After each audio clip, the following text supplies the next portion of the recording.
सनातनी पथिकों को लेकर हम चले मंजिल से मिलाने। भक्त जहाँ अपने अपने भगवान से मिलते हैं, चैन अमन के संदेश जिस धाम से मिलते हैं। चलो उस धाम पे चलते हैं, चलो उस धाम पे चलते हैं, चलो उस धाम पे चलते हैं, चलो उस धाम पे चलते हैं। तीर्थ दर्शन के सदा परिणाम निकलते हैं, आकर अंबर से भगवन जिस धाम पे मिलते हैं। चलो उस धाम पे चलते हैं, चलो उस धाम पे चलते हैं, जहाँ प्रभु राम मिलते हैं। चलो उस धाम पे चलते हैं। मेरी सनातन यात्रा, मेरी सनातन यात्रा।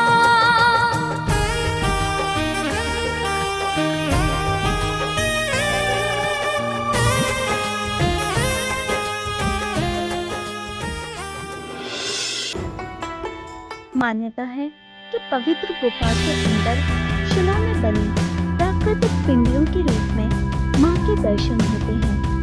मंदिर के अंदर कोई मूर्ति, चित्र अथवा बुत नहीं है।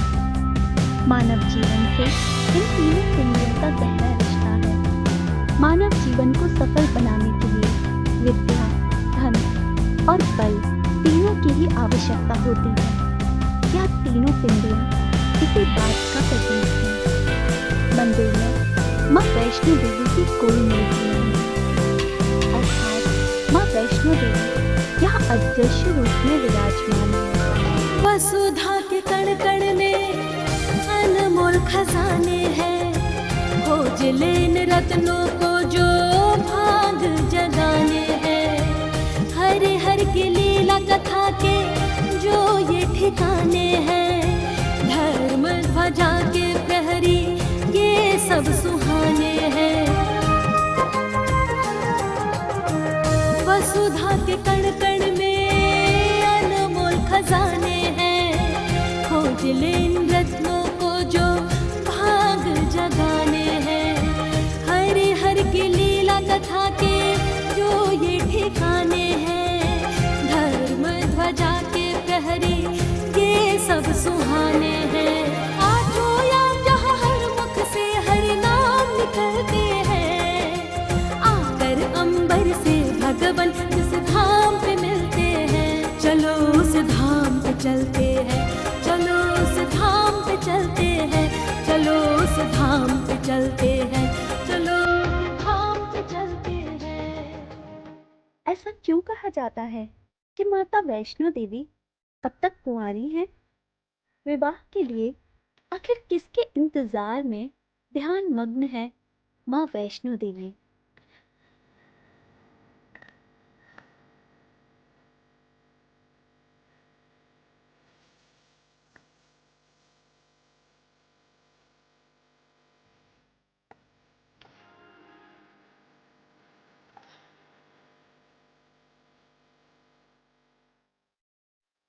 कहा जाता है कि धर्म की रक्षा के लिए भगवान विष्णु के अंश से एक कन्या का जन्म दक्षिण भारत में रामेश्वरम तट पर पंडित रत्नाकर के घर हुआ, जिसका नाम त्रिकुटा रखा गया। 9 वर्ष की उम्र में जब त्रिकुटा को पता चला कि भगवान विष्णु ने राम के रूप में अवतार लिया है, तब त्रिकुटा ने भगवान राम को पति रूप में पाने के लिए तपस्या शुरू कर दी। सीता हरण के बाद जब भगवान राम माता सीता को ढूंढते हुए रामेश्वरम के तट पर पहुंचे, तब वहां माता त्रिकुटा और भगवान श्री राम की पहली मुलाकात हुई।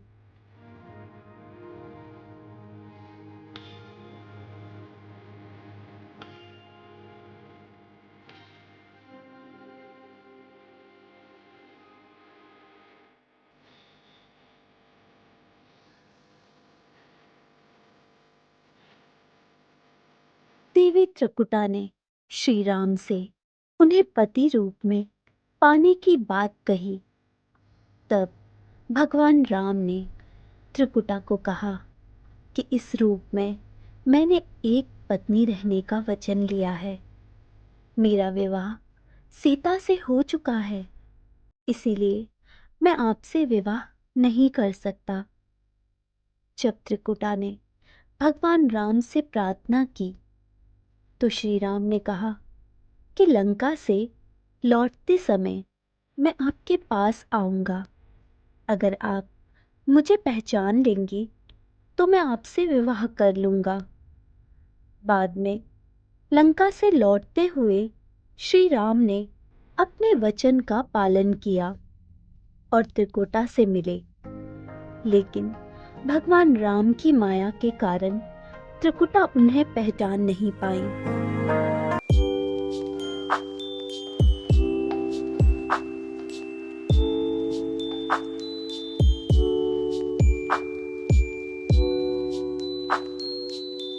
त्रिकुटा के दुख को दूर करने के लिए भगवान राम ने कहा कि देवी, त्रिकूट पर्वत पर एक दिव्य गुफा है जहाँ तीनों महाशक्तियाँ महाकाली, महासरस्वती और महालक्ष्मी पिंडी रूप में विराजमान है। आप जाइए और जाकर उसी गुफा में मेरी प्रतीक्षा कीजिए। कलयुग में जब मेरा अवतार होगा तब मैं आपसे विवाह करूंगा। तब तक के लिए महावीर हनुमान आपकी सेवा में रहेंगे और धर्म की रक्षा में आपकी सहायता करेंगे। धर्म का पालन करने वाले भक्तों की सभी मनोकामनाएं पूर्ण कीजिए। भगवान राम के कहे अनुसार माता वैष्णो आज भी उनकी प्रतीक्षा में है।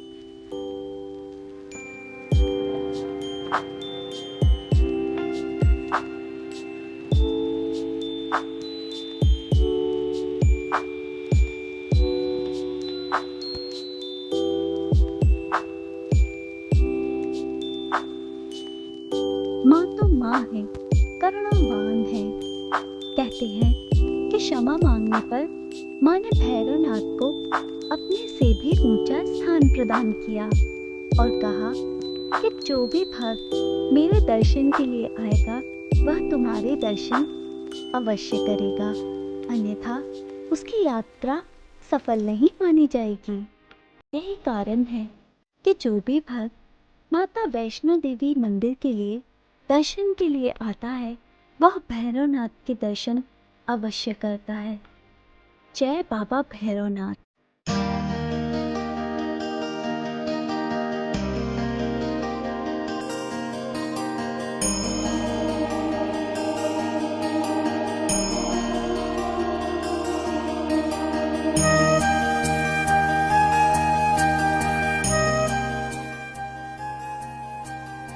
जैसा मंदिर उधर भैरवनाथ का मंदिर है वैष्णो देवी में, ऐसा इधर भैरवनाथ का मंदिर बनाया है। ये कहा जाता है कि माता जी का दर्शन करेंगे और भैरव का दर्शन नहीं करेंगे तो माता जी की यात्रा पूरी नहीं होती है। तो ऐसा ही हमने इधर भैरवनाथ का भी मंदिर का स्थापना किया है। जय माता दी। और इधर जो भी आज तक जो भक्त आया है 99% उसके सबकी मनोकामना पूरी हुई है और आगे भी पूरी होती रहेंगी। इधर जैसा मंदिर है चित्रकूट मंदिर में अपना पर्वत है, अपना वैष्णो देवी जो पर्वत है वैसा ही इधर मंदिर का चित्रकूट पर्वत बनाया हमने। 3 पर्वत जैसा साया ऊपर दिया बनाया हमने। इसलिए आपको ऐसा ही लगे कि आप इधर और कटरा में आए हो। जय माता दी।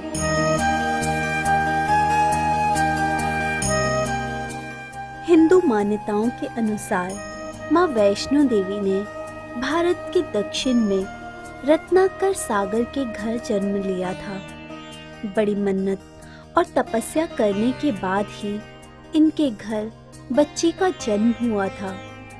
रत्नाकर ने माँ वैष्णो के जन्म के एक दिन पहले सोच लिया था कि जन्म लेने वाली बच्ची की किसी भी इच्छा के विरुद्ध वो नहीं जाएंगे। बचपन में माँ वैष्णो को त्रिकुटा के नाम से पुकारा जाता था, लेकिन भगवान विष्णु के वंश में जन्म लेने के कारण इनको वैष्णो के नाम से जाना जाने लगा। जब माँ वैष्णो सिर्फ 9 साल की थीं, तब उन्होंने अपने पिता से समुद्र के किनारे पर तपस्या करने की अनुमति मांगी। माँ वैष्णो ने राम के रूप में भगवान विष्णु से प्रार्थना की। सीता की खोज करते हुए श्री राम अपनी सेना के साथ समुद्र के किनारे पहुंचे। तब उन्हें माँ वैष्णो साधना में लीन नजर आई। माँ वैष्णो ने श्री राम से कहा कि मैंने आपको पति के रूप में माना है।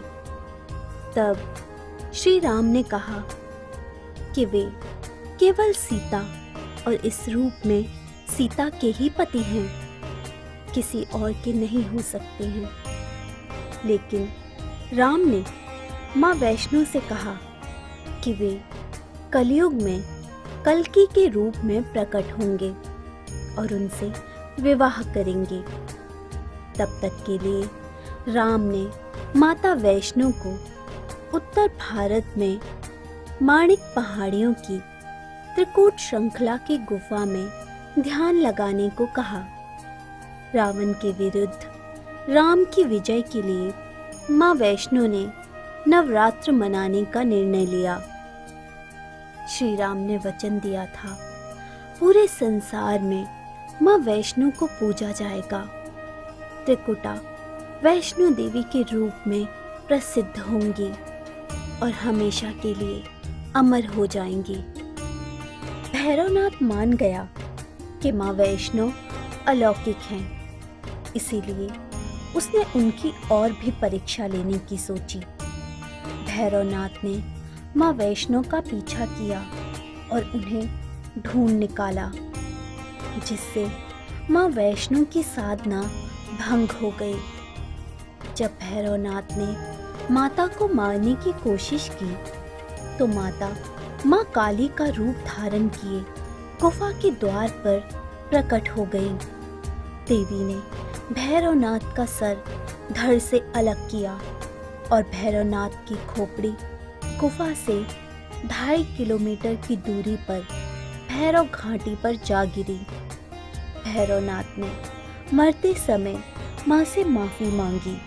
आगे जाके सीढ़ियों से उतरते ही एक और गुफा मिलती है, जिसके अंदर से गुजरते हुए जाने पर बाबा भैरव के बाहर निकलने से पहले साईं बाबा, दत्तात्रेय, सीढ़ियों से ऊपर स्कंद माता, कुष्मांडा माता, चंद्रघंटा माता, ब्रह्मचारिणी माता, शैलपुत्री माता, सिद्धदात्री माता, महागौरी माता, चामुंडा देवी,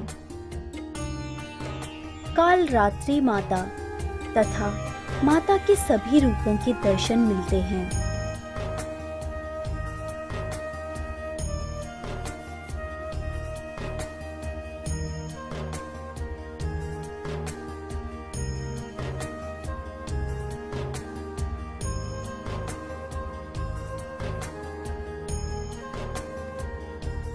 अंत में भक्तों को उसी आनंद की प्राप्ति होती है जैसे कश्मीर में स्थित माँ वैष्णो माता देवी के दर्शन की अनुभूति होती है।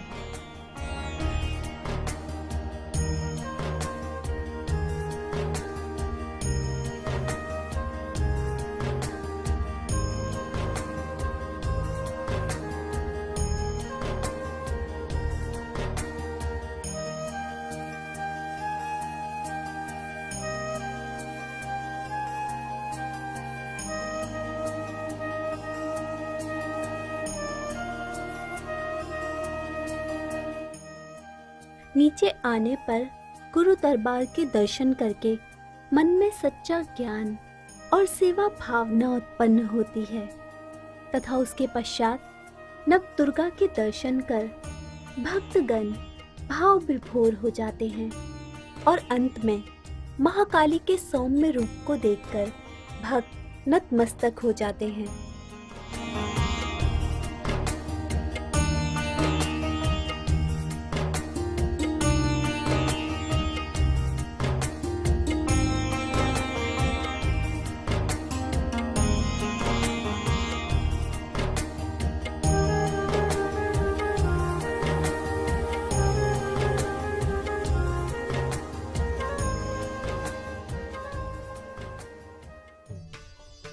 हर साल मलाड ईस्ट में स्थित माँ वैष्णो देवी के मंदिर में नवरात्रि के उत्सव को बड़ी धूमधाम से मनाया जाता है। भक्तगण तन मन धन से माँ दुर्गा की आराधना में जुट जाते हैं। यहाँ पिछले 16 सालों से मूल वैष्णो देवी माता मंदिर की पवित्र गुफा से लाई गई अखंड ज्योत जल रही है। मलाडपुर में स्थित माँ वैष्णो माता मंदिर में आने वाले भक्तों को अप्रतिम शांति का अनुभव होता है। माँ वैष्णो के दर्शन करने के लिए नवरात्रियों में भक्तों की भीड़ को देखते ही बनता है। प्रशासन की ओर से विशेष इंतजाम भी किए जाते हैं। जितनी लोगों की भीड़ बढ़ती है उतने लोगों की इच्छा पूरी होती है और लोगों की आस्था बढ़ रही है। और करीब करीब हर नवरात्रि के दिनों में हम लोग कन्या पूजन करते हैं। करीब करीब 800 से 1000 कन्या लोगों का भोजन होता है और 800 से 1000 कन्या लोगों का एक मेड़ावड़ा होता है यहाँ पर। और ये दिखाता है कि लोगों की श्रद्धा यहाँ बढ़ रही है। और जो अखंड ज्योत है, जैसे मैंने पहले बताया कि हम लोग कटरा से लेके आए हैं, वो अखंड ज्योत इसलिए 25 साल से प्रज्वलित है। 5 अखंड ज्योत।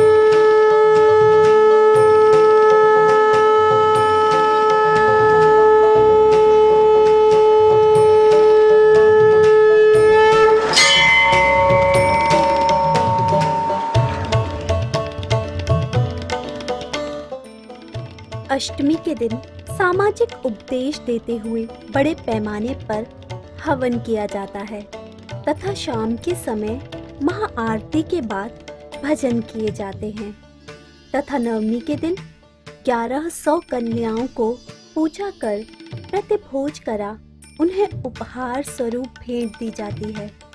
मंदिर में चमड़े की कोई भी वस्तु ले जाना सख्त मना है तथा नारियल ले जाना भी मना है।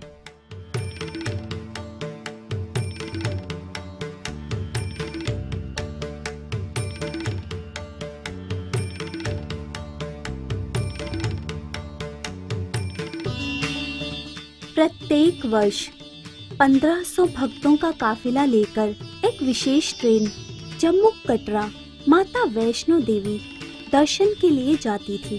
पिछले 11 वर्षों से माता वैष्णो देवी प्रचार समिति द्वारा यह आयोजन किया जाता था, किंतु अब मुंबई के मलाड में स्थित माता वैष्णो देवी मंदिर के स्थापित होने के बाद यह प्रक्रिया और भी सुगम हो गई है।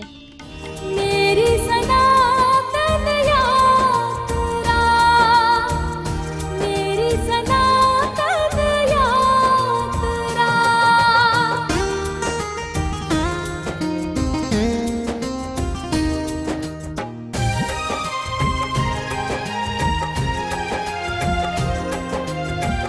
दर्शन देवस्थान का निर्वाण हेतु है, भक्त भगवान का मिलन का सेतु है।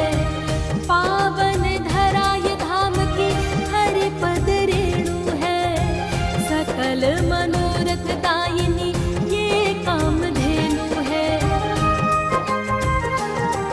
हो दर्शन देवस्थान का निर्वाण हेतु है, भक्त भगवान का मिलन का सेतु है।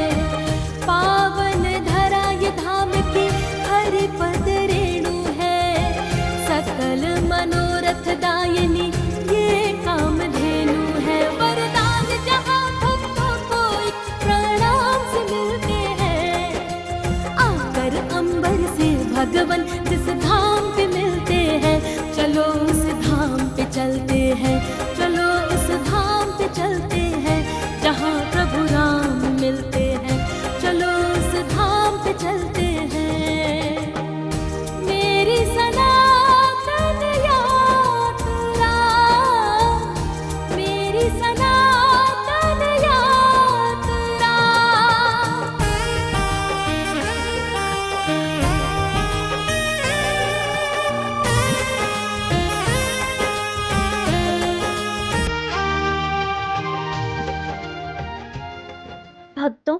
यह जानकर आपको खुशी हुई होगी कि महाराष्ट्र के मुंबई में एक छोटी माँ वैष्णो देवी है। उम्मीद करते हैं कि आप भी जल्द यहाँ आकर माँ के दर्शन कर उनका आशीर्वाद प्राप्त करेंगे। भक्तों, आज के मंदिर दर्शन की श्रृंखला में बस इतना ही। फिर मिलेंगे एक नए मंदिर और उसके इतिहास के साथ। तब तक के लिए देखते रहिए शुभ आरती। नमस्कार।